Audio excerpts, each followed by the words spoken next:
Hello and welcome to the latest episode of the Pitcast, brought to you by the Pit Crew Online, from the fans for the fans.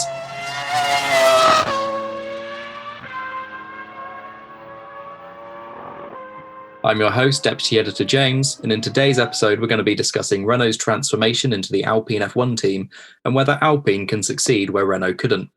Joining me today is our BTCC editor and font of F1 knowledge, Aaron. All right, guys, Nolan.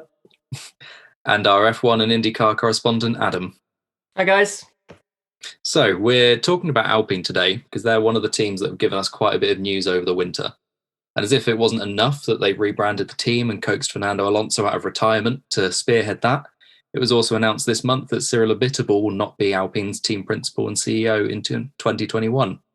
He's been replaced as CEO by Laurent Rossi, the Renault Group's former chief strategy officer, while Renault's executive director, Marcin Budkowski, is expected to take over as team principal. And then on top of that, Alpine went and made another heavyweight signing to bring Suzuki's MotoGP team manager Davide Brivio over as their new racing director. Let's hope I haven't butchered any of those names. No, James.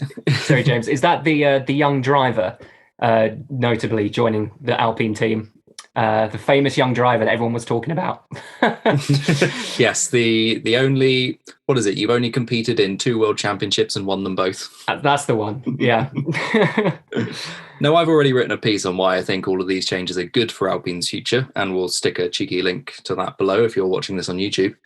But I want to hear what you two think, because we've been in lockdown for far too long and I've heard my own opinion too much. So if we're going to talk about whether Alpine can succeed where Renault didn't, we should probably start with how Renault's latest F1 stint has gone. If you cast your mind back to 2016, when Cyril Abiteboul said the team's aims were to be fighting for podiums and wins within a few years, and then the championship this year. But obviously, despite signing big-name drivers like Nico Hülkenberg, Carlos Sainz, Daniel Ricciardo, Esteban Ocon, those plans haven't come together. So Adam, I'll start you off with the big question. Why do you think Renault has fallen short of these goals in the last 5 years? Wow, what a bombshell to start on. I mean, I hope I can live up to expectation. I'll try, but it's a combination of many factors for one thing, and I actually am not as pessimistic or negative as much about how Renault have done, especially in 2020. I actually think they've done a consistent and quite a good improvement on some of their previous years. But I think we all have to sort of go back a few years to a point where Renault made a 5-year point plan where I think in about 2021, they were hoping to break into the top 3 and be at least challenging for race wins and consistent podiums. And they've sort of only just managed to scratch the surface on that. They've not gotten to the point of breaking into the top 3. However, they certainly have gotten to the point where they've started to challenge for more consistent podiums. So in a way, they have actually had quite a bit of success, but certainly some aerodynamic and technical flaws in their 2019 car has sort of led to some inconsistency with their 2020 car. And certainly with the technical regulations being extended into 2022, I think we should all give them maybe a bit of leeway on that 5-year plan and maybe extend it to maybe a 7 or 8 year plan. But I think if we cast our minds back to 2019, the Renault car was quite interesting. It was an inconsistent car, to say the least. Sometimes it would be best of the rest. Sometimes it would be sort of skirting, just trying to get into Q3. And I think it was all sort of dependent on whether the car suited the track specifications. And the car seemed to suit a sort of high drag, low downforce tracks, maybe say Monza. They got a really good result at Monza in 2019, which they replicated in 2020. And I think that design sort of stemmed from a flaw in the front wing, where they focus quite heavily on this massive outwash effect, which sort of gave them a lot of instability, and they spent a lot of time developing the barge board area in 2019, which didn't really work as well as they hoped. So they spent a lot of time in basically a locked-in design, which they couldn't change. But luckily in 2020, they actually went forward with a pretty good car, sort of post-Silverstone, maybe race 2 Silverstone. I think they sort of made a breakthrough around the free practice sessions, and they sort of told everyone that they'd found this magic breakthrough in the setup design, which gave them much better rear grip. And from that point on, we started to see a lot more consistency with their results. And from Nürburgring onwards, they were practically one of the best teams behind Mercedes and Red Bull. And that result at Nürburgring was quite significant because it was a high downforce circuit that they got a good result on. So it showed that their car was starting to find a bigger window of operation to work in. So actually, I think they're sort of on the right track, to give you a really long-winded explanation. And I'll probably let Aaron jump in if he wants to add anything. But I think the car was solid in 2020, and I think they've got a good springboard to go on in 2021. That's a very good point about the, their target said 2021, they would be challenging for wins and maybe the championship. And obviously that was depending on the 2021 regulations, which are now the 2022 regulations. So yeah, perhaps we should give them a bit of leeway in that. Yeah. But Aaron, what do you think on how Renault's performed in its 5 years coming back? I mean, they've been underwhelming when you consider it to the last stint they had in the mid 2000s, when obviously young man Alonso won the titles. But yeah, I mean, it's had its up points, like last season with a few podiums for Danny Rick and Ocon. But yeah, like Adam has very eloquently put it all out there, and I would agree with it really. And they've been underwhelming for me, but like I said, it's all been part of a plan, and maybe it's going to come to fruition next couple of years.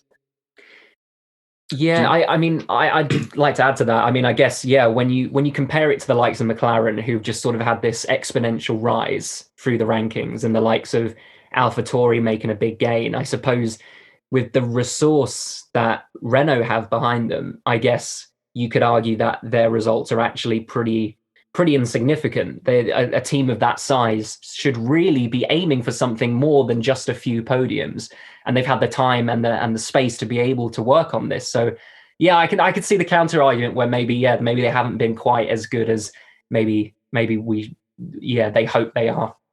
It's a tricky one, isn't it? Because if they weren't a manufacturer team like Renault, if they were just a team that took over the ruins of Lotus, going from sort of the bottom of the championship in 2016 or near the bottom to them being, what was it, sixth, I think, the following year, and then up to fourth, and getting multiple podiums last year. For any other team, you consider that a pretty good spring back. If it was Lotus carrying on and managing to get back to that position, it'd be great. But yeah, for a works team, it's, like Aaron said, it is a little bit underwhelming. I think there is a caveat in that I believe when they came back, Cyril said his pitch for bringing Renault back was that they could do it on a much lower budget compared to the likes of Mercedes and Ferrari. So I don't think they've been operating under the same kind of financial firepower as the other teams. You see Racing Point now with the investment they have, and especially going into 2021, they've already got a title sponsor. And Renault or Alpine don't seem to have that same backing or that same level of investment going into Alpine. I mean, of course, they have a sort of a portion of it which is government backed, so it's going to be substantial. But in terms of just the number of resources and the number of investors, they don't seem to have that public confidence that, say, an Aston Martin have right now. So, yeah, it's strange. It reminds me a little bit of when Mercedes came back, because they came back in 2010, and with Mercedes really underestimated how much money it took to get the team up, and it was really kind of in 2011, 2012 that the Mercedes board backed a large injection of funding, and it's paid off. Sometimes money is just what you need in Formula One. Who'd have thought it? So over the last few years, a lot of the flack for Renault's performance has gone the way of Cyril Abiteboul, who, as we said at the top of the episode, has departed. He was expected to stay on as Alpine's CEO and team principal this year, but it was announced in the middle of January in a shock decision that he has now gone. A lot of people have been calling for him to leave the team before now, whether that's justified or not. Aaron, do you think that Abiteboul's departure from Alpine will be good for the team in the sense that it could give them a fresh start or a new direction? Or do you think he did a good job in charge of Renault and should have stayed on for the transition at least? I mean, I think he did as good a job as he could do with what he had. I mean, I think, yeah, it's the right decision for him to go because, like you say, it's a fresh start, fresh team. Everything can be clean slate, and go on in this new direction. But I mean, he was all right. Like I said, they got some results eventually, but I don't know. He did all right for me. Just very middle of the road. He didn't exceed. He didn't underwhelm. He was just all right for me. He had a bit of an interesting one with drivers. and a tiff with Christian Horner as well. Yeah, he's very good at bringing drivers into the team, not very good at keeping them there. Yeah. I mean, this is something we were talking about sort of in prep for this, with the sort of failed Ricciardo project that Ibitable sort of started and maybe died on his shield, trying to keep alive. Really, you know, I can only imagine that the amount of meetings, the amount of chats, the amount of money that went into giving the support to Bitable to go and bring Ricciardo from Red Bull must have been extraordinary. You can imagine that the board put all of their effort into doing it, and for him to leave within 2 years of that doesn't show a lot of ambition from Renault, to be honest, and it shows a little bit of mismanagement from Bitable. You could argue him not providing Ricciardo with the hope going forward for him to stay with the project. So the fact that it seems their lineup chops and changes most years, as James, you mentioned, you know, Sainz, Palmer, Hülkenberg, Ricciardo, Ocon, Alonso, it just seems to be this churning, this little Catherine wheel of drivers been spat out at a rate of knots, and that can't be good for a team, especially when they're trying to develop a car for the long term. I think actually, yeah, they haven't kept the same lineup from 1 year to the next since they've come back to F1, which is quite surprising for a works team like that. I mean, it's worse than Red Bull. I mean, people go on at Red Bull for being a sort of driver machine that spits them out, but look at Renault. Look at what they do with their drivers. It's quite extraordinary, and you can't imagine a driver going into Renault with that much confidence that they're going to have longevity. I mean, it's I wouldn't. I mean, it was something we spoke about. Aaron and I spoke about it with Luca in our season review episode at the end of last year. You know, Ocon came back into the team as someone that Renault were heralding as, you know, a driver they really wanted, a driver they really valued. And now, by the end of his first season back with the team, there's rumours that they're looking at Pierre Gasly instead for the future. You know, Alonso's only signed a 2-year deal, and he's been quite clear that those are probably going to be his last 2 years in F1. So, yeah, it doesn't look like there's going to be stability in that sense in the near future either. How much do you think that is a result of, you know, Abitable's management? It's difficult to say. I think Abitable has done what he can in terms of development. Obviously, we've mentioned that there have been issues with drivers and issues with aero development for that car. He has provided a foundation, let's put it that way, to go on from, I think, in the future. And I think we'll go on to discuss some of the replacements and some of the people who go into those structural changes to lead the team forward. But I think he's sort of built a foundation in which people can move into the right roles and then take the team forward. And yeah, I mean, there's not really much more to add. For me, he's mismanaged some drivers, but he's also been quite positive in that he was able to bring Ricciardo in the first place. But saying that, you've got to look at the Renault project in terms of their engine development, and look at how many teams on that grid are actually supplied by Renault engine at this point. It's dwindling, to say the very least. And for Renault to sort of lose all of their customer teams, as well, being McLaren being primarily the only one going into last season, and next year it will just be Renault. It won't have any customer teams, and that's slightly shocking as well, given that relationship with Red Bull broke down in the first place a few years ago. So I guess if you were to look at it from a, you know, hindsight, yeah, maybe there has been quite a lot of bad judgments or bad controversies. It's a good point as well about Renault's sort of involvement beyond just the works team, because they made a big deal about coming in with you know, re-establishing themselves as this sort of heritage brand in F1. And then, like you said, they dwindled to just the McLaren supply. Now McLaren's going back to Mercedes. There have been rumours that they've spoken to Haas about a future engine deal, but Haas have stuck with Ferrari. I've heard they've even approached Sauber, but obviously Sauber have strengthened their ties with Alfa Romeo and Ferrari. How much do you think that, like I said, Abitable gets a lot of flack because he's obviously the kind of the face of the Renault project, but how much do you think that the Renault board itself perhaps needs to... It feels like sometimes they're kind of dragging their feet a bit with this project. Like they did their big kind of Renault strategy launch this month, their big Renaulution, they called it. And the Alpine F1 team, even though they said it was spearheading Renault's new strategy, it was kind of, the car was almost pushed off to the side of the stage and it was barely mentioned in the presentation at all. Do you think that the Renault board does need to essentially stump up a bit more cash and a bit more enthusiasm for the project to get it up to the next stage? Yeah, I mean, the money you have to spend in F1 nowadays is ridiculous, as we all know. And like you said earlier, Mercedes sort of realised that and, said, all right, then, here's an open checkbook, crack on, make us a title-winning car. I think Renault or Alpine or whatever they want to be called now, I think they need to do the same thing. I think they need to either get behind the project, fully 100% car and all and everything, or, if you're going to scale it back. Don't go in there sort of promising things and then not being able to deliver on them, because otherwise fans are just going to be, disappointed again. If this is like the clean slate and this new future they want to push, then they should go into it with a new attitude and, really push for this. If they want to get into the top 3 or top 2, as it seems to be now, Ferrari have fell off face of the earth, then they should really push for it, because there's a spot there that's waiting to be taken.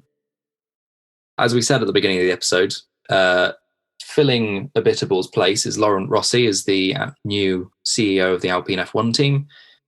Davide Brivio is coming in as the new racing director from MotoGP, and Marcin Bukowski, the team's current executive director, is expected to be their new team principal, although that's still rumour at the moment. Adam, what do you make of these appointments and this reshuffle at the top of Alpine? Do you think that they're putting the right people in place to take over from Abitable?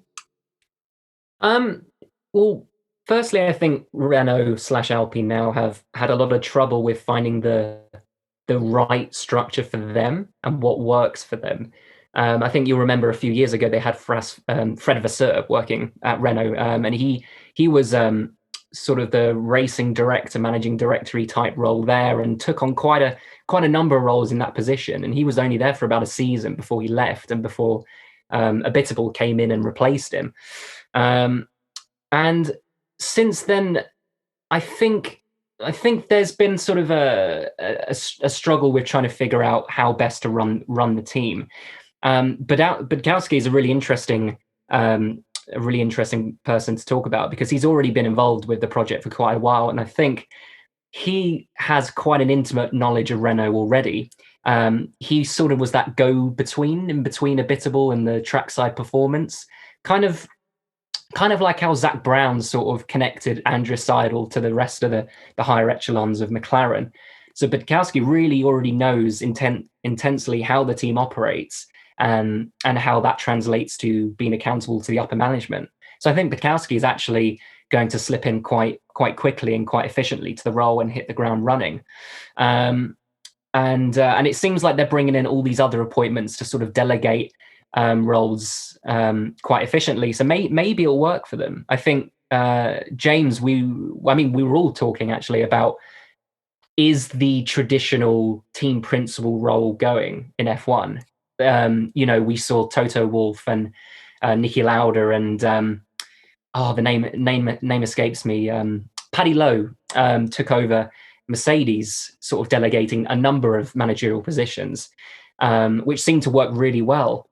And maybe this will have a similar effect at Alpine. And I think the thing we saw, the thing we see working well at McLaren, especially now, is the fact that I think Zach Brown has been able to give people like Andrea Seidel, James Key, and other relevant management in McLaren the autonomy to be able to work on with confidence, knowing that they have the backing of the management, and they're able to do things their own way without too much scrutiny. Maybe that'll work with Alpine. Maybe all of these people coming in will be able to gel really nicely, but yet be able to work really efficiently and or with autonomy. I can't say I know too much about the other appointments. Remind me, James, who are the other two? We really should have got someone from our MotoGP from Cruel 2, shouldn't we, to talk about Brivio. So there's Laurent Rossi, who I don't think many people have heard of. He's worked with Renault before. He's also, I think he worked with Renault as an engineer, then moved to Google to work with their corporate strategy, and then came back to Renault in recent years, and he's been their chief strategy officer. So he's been in charge of sort of their corporate strategies, moving the company forward. So in the role of taking over the role of the CEO of the Alpine F1 team, he seems a good fit because he can just concentrate on the kind of commercial side. Whereas Budkowski, if he does take the team principal role, can do the day-to-day running of the team. And then you've got Davide Brivio, who was team manager recently for Suzuki in MotoGP and took them to the manufacturers and drivers title last year. Previously with Yamaha as well, where he won titles during Valentino Rossi's time at the team. So he comes in very highly regarded. And with Brivio, I believe a lot of the buzz around him is the fact that when he's worked with Suzuki and Yamaha, they've both operated with sort of an operations base in Italy and also then in Japan. And he's been quite good at bringing those two sides of the business together to create an efficient team, which I believe is something Renault wants, where they've got obviously the base at Enstone and then the Renault engine department over at Fury. Maybe that'll work quite well then.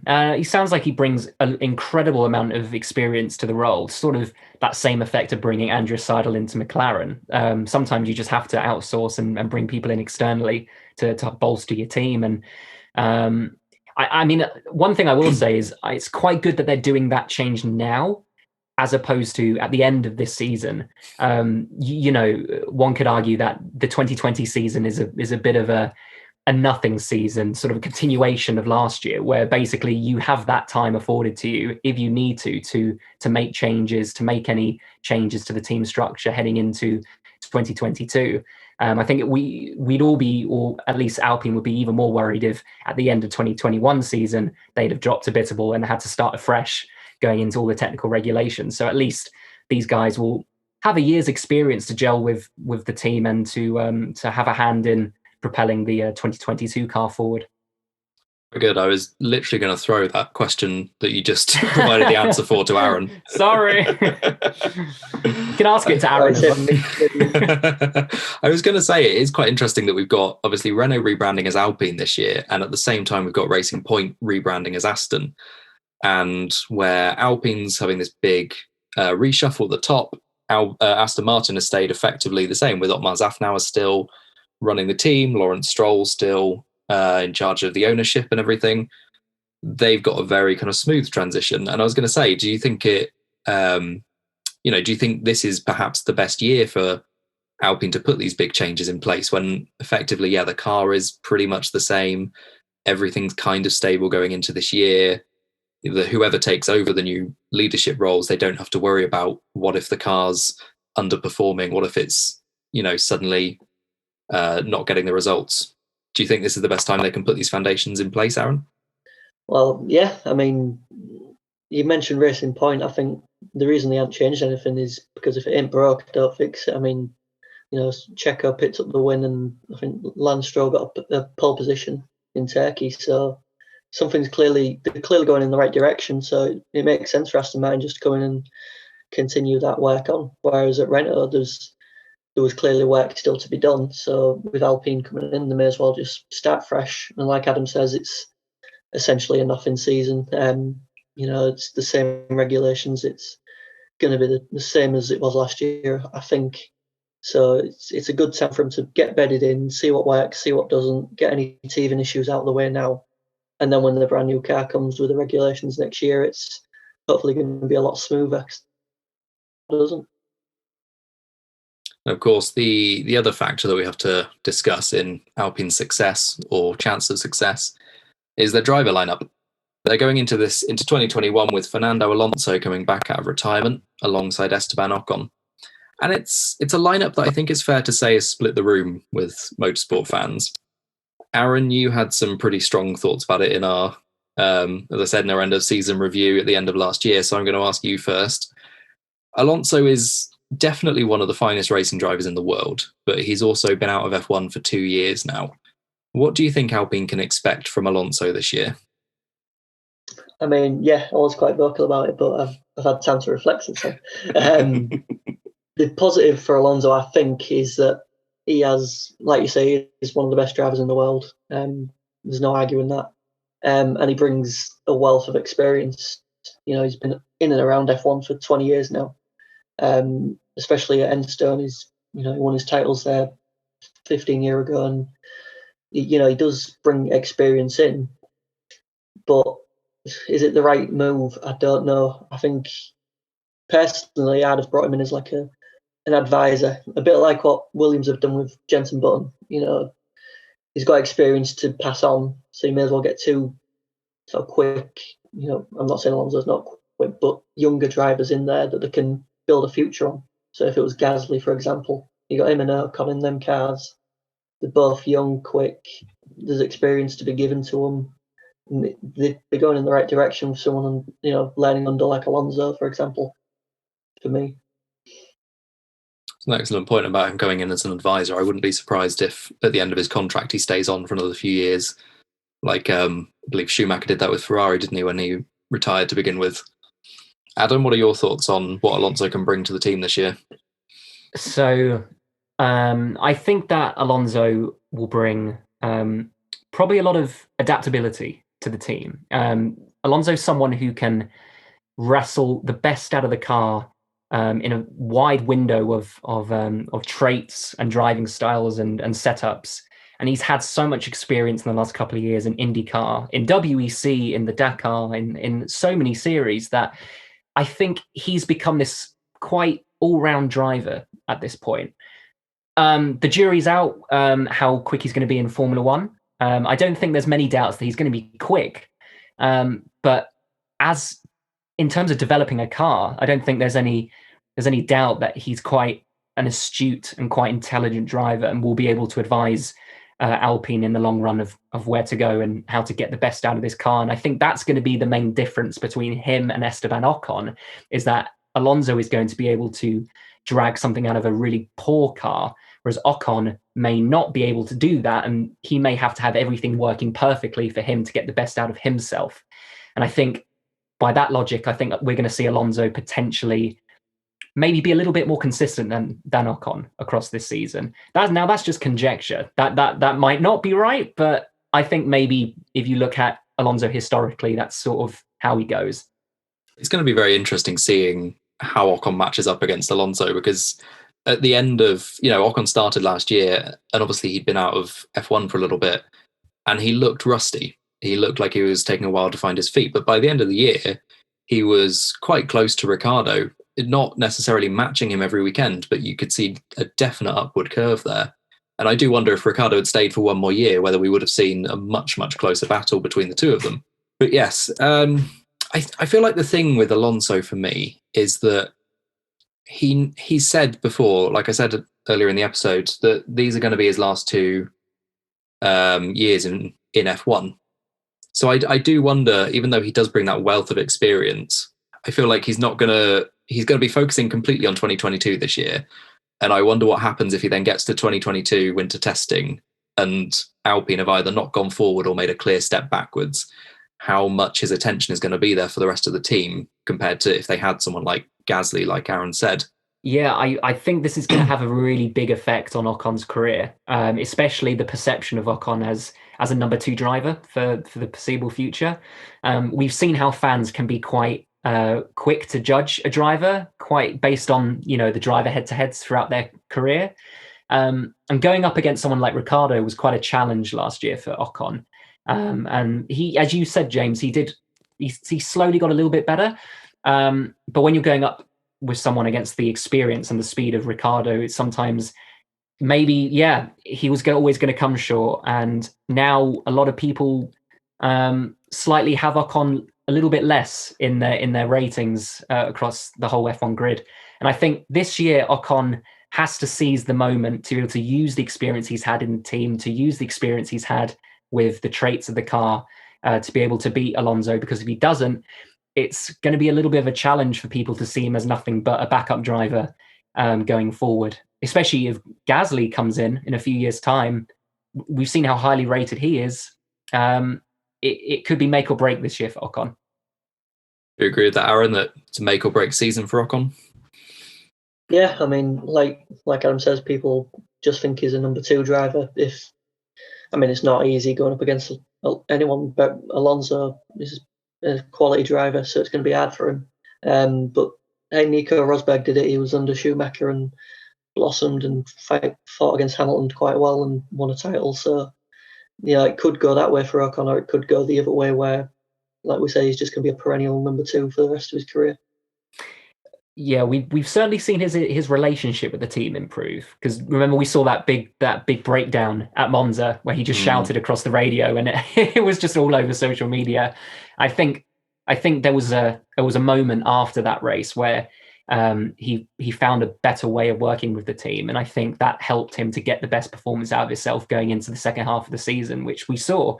I'm not entirely convinced that he's going to beat Alonso, but I certainly hope so for his sake. It's almost like he just needed to get that frustration from the first half of the year out, just to kind of clear the air a bit. So a quick fire just before we wrap up. Aaron, I'm going to start with you. How long do you think it'll be before we see Alpine contending for a world championship, if we do? Well, it's not going to be this year, obviously, because the regulations are much different. I'd like to say in a couple of years, if they're really going to go for it and throw everything at it, then yeah, a couple of years. If they're only going to be in there half-heartedly, then no, I don't think it'll be anytime soon. Adam? Well, one thing I will say with Renault is they have quite a good engine package. We've seen that they have quite a good top speed in all of the speed traps across the season on average. So I think they actually have quite a competitive engine. Maybe not to the level of Mercedes, but it's there or thereabouts. And I think if they can just nail down that aero deficiency and maybe build a really good chassis, they can be there challenging at the front with the rest of the teams for race wins. They really just do need to throw everything at it and have a stable structure and driver lineup going forward. And I don't see them challenging for a title this year. I don't see them challenging for a title next year, if I'm completely honest. But maybe 2023, 2024. It's hard to say, but that's why we're putting you on the spot. Don't do it. At some point, you can see them doing it. It's just when, and it's how long it's going to take to get there. Pieces are there, aren't they? Yeah, and there is a trajectory, a steady climb, year upon year. Maybe not last year in terms of the championship position, but definitely in terms of things like podiums, especially this year, and best of the rest, and like 4th position in the constructors a couple of years ago. It's getting there. And last year, the best of the rest, you could say it was highly objective. There were at different times in the season when a midfield team would be better, just purely based on where they were development wise and track suited, which one suited a track better. So it was quite hit and miss, to be honest, and quite harsh on them finishing where they did last season. And I expect them to really hit the ground running this year and continue their fine form. Excellent. Well, thank you both for joining me, and thank you everyone for listening. Be sure to leave this episode a like and share it if you enjoyed it, and follow the Pit Crew online on Twitter, Instagram and Facebook. I've been James. You can follow me on Twitter at James16Matthews. Aaron, where can they find you? On Twitter at Aaron Erwin7. And Adam? You can find me at Wheeler_deals if you want a healthy dose of theatre, motorsport, and West Ham United. It's an eclectic mix. Yeah. Thanks again for joining us. We'll see you out on track.